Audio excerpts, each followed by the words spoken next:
Welcome to our fifth installment of Genealogy Lessons for Family Search.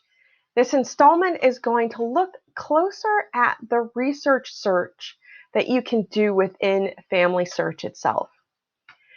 So as a reminder, as I'm going through these lessons, the case study and the question that I'm focusing on is my grandmother's birth date and whether she was born in Chicago, Illinois. You can see her pictured above.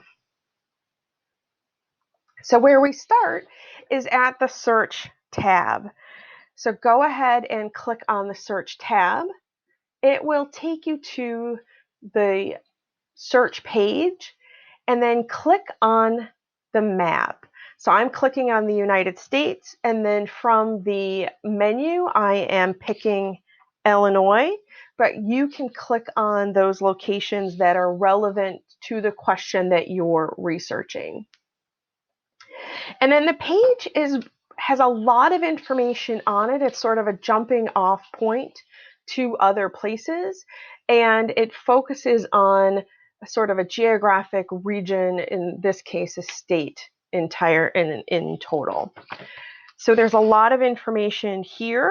So you can see in this page on the left-hand side, we have links to courses about Illinois or the regions within Illinois, and then a link to the FamilySearch wiki for Illinois. Since I'm going to talk about that at a different time, we're just going to leave that link alone for now.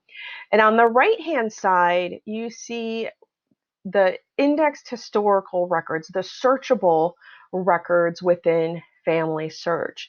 So we've talked about searches before.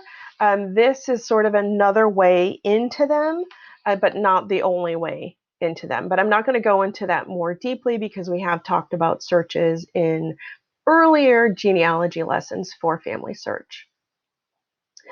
The middle part is a link to those browsable images. It's sort of another way into those published collections that we looked at in the previous lesson.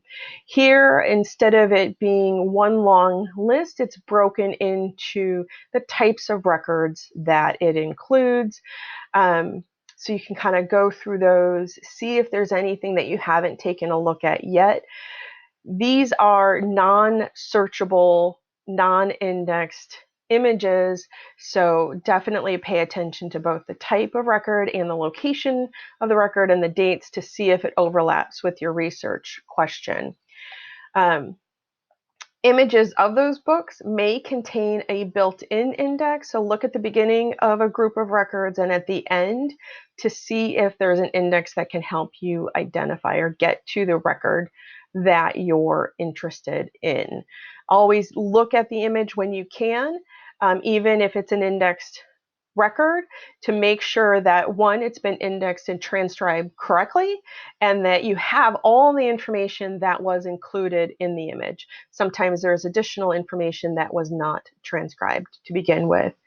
So for the research question for my grandmother, these image-only historical records didn't yield additional records, but I wanted to make sure that you knew that there was another way to get to the image-only historical records themselves.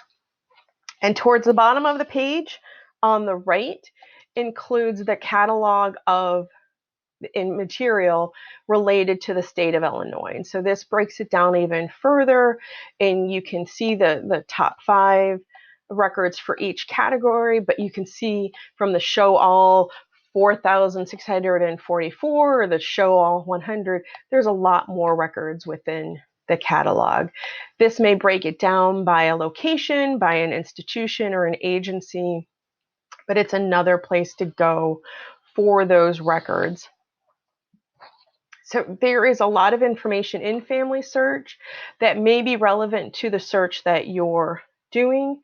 With the research question that I have, there weren't additional collections that I found through those steps, but I wanted to make sure that you knew that you could get to some of those records from that other direction through the search for location. So always do those things so that you make sure that you're not missing anything. So to put this lesson into practice for yourself, go to the search page, click on the map and select the location that's of interest to you, and then review those results against the research that you've already conducted. Are there new collections? Are there different types of records that maybe you haven't seen before, or maybe you just saw the index and not the image? So go ahead and look through those and record all your results in your research log.